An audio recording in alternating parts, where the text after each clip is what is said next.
Hello and welcome. This video will briefly discuss Draft Coach from the student's perspective. Draft Coach gives students access to Turnitin similarity reports, citation reports, and grammar guide directly in Microsoft Word on the web. This means that students can draft their work in Word on the web and then use that information in Draft Coach to help them improve their writing prior to submitting a final copy to the teacher.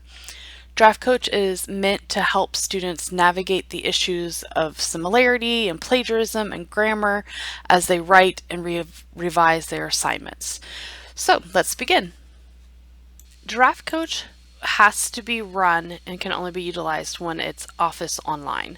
So that doesn't mean that if a student types something up on their computer, say their desktop app for Word, that doesn't mean that they can't use it. They can still use Draft Coach. It's just we have to get that document online basically. So if they save it to a OneDrive, it's easy because they can just go to office.com and they can go up to the dots, they can open OneDrive and open up their document and it'll open it up online.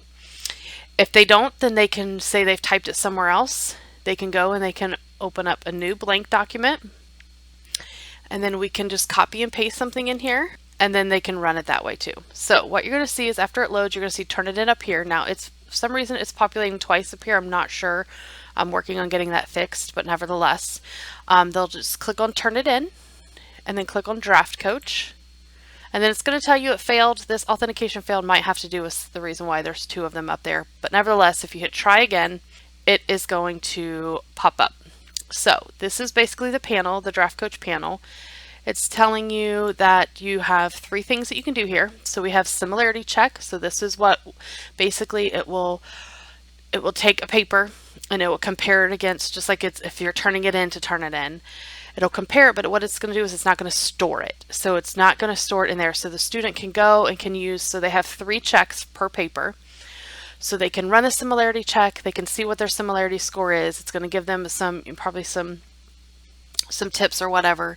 They can go in, they can make the changes, they can run it again. So basically using it as a learning tool versus kind of a punitive tool. So they've got 3 checks there. We also have citation check.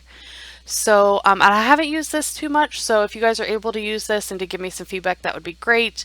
I do believe that they are able to choose, like if it's MLA, APA, whatever it is.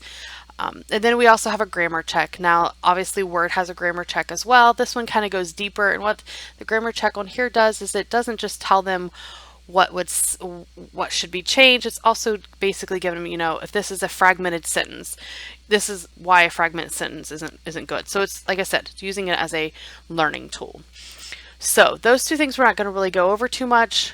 Those are pretty self-explanatory. You can kind of utilize those as you wish. What we will go over is the similarity check. So if we go to similarity, again, basically telling you that what it's doing, it runs a similarity check on the paper, it matches existing content in our Turnitin database, but it does not store it. So run a similarity check, and it's going to give you one last thing. It's going to say, hey, you get 3 checks. After this, you have 2 left.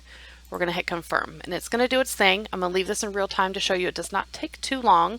Now, depending on somebody's internet connection, it may take longer than others, but for the most part, it does not take too much time. So there, we've ran the similarity check. So you can see this is a lot like Turnitin. If you've ever graded in Turnitin, you're basically going to get some highlights. Those highlighted sentences or paragraphs or whatever correspond to whatever the source is over here. So our overall similarity score is 96.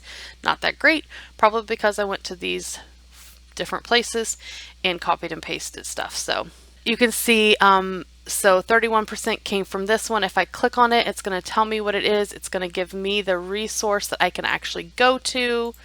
Let me open that up. Oh, this is giving me a privacy error. Let me try this other one. Let me try this one and open it up into a new tab. Perfect. So it's going to take me right to where I got that from. Boom. You can see. You can read there and you can see where I got it from. 30% from there. Same thing here, 13, but it gives you the overall similarity. So you can also go down here and hit view the full report, and it's basically going to give you the same thing, give you the sources overview. You can do all sources, submission details if you need it, and then all the different different resources that have been flagged. So okay, so the other neat thing that you can do is, or the student can do, is up here where it says, what should I do with my score? So obviously, kind of as instructors, we kind of know what these things mean, but this is meant, again, for a learning tool. So if the student clicks, what should I do with my score? They can go through, and all these little tiles are clickable. So say, they think their score's too high, like, whoa, why am I getting such a high score?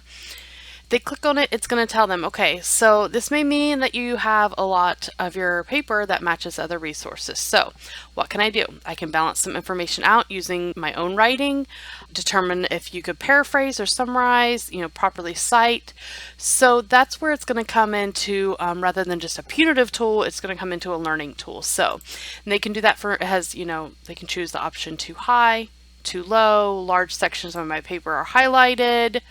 Again, same stuff. So explain each quote that you reference, different things that kind of gives them tips as to what they can do to help decrease that score so that whenever they do turn it in, they're obviously not gonna have issues with plagiarism. Beyond that, the citation tool, not gonna have anything there because I don't have anything cited. Unlimited checks though, so you can utilize that if the student wishes. Grammar, again, if you run it, you get unlimited checks. It's going to tell you how many issues. You can see the details with it.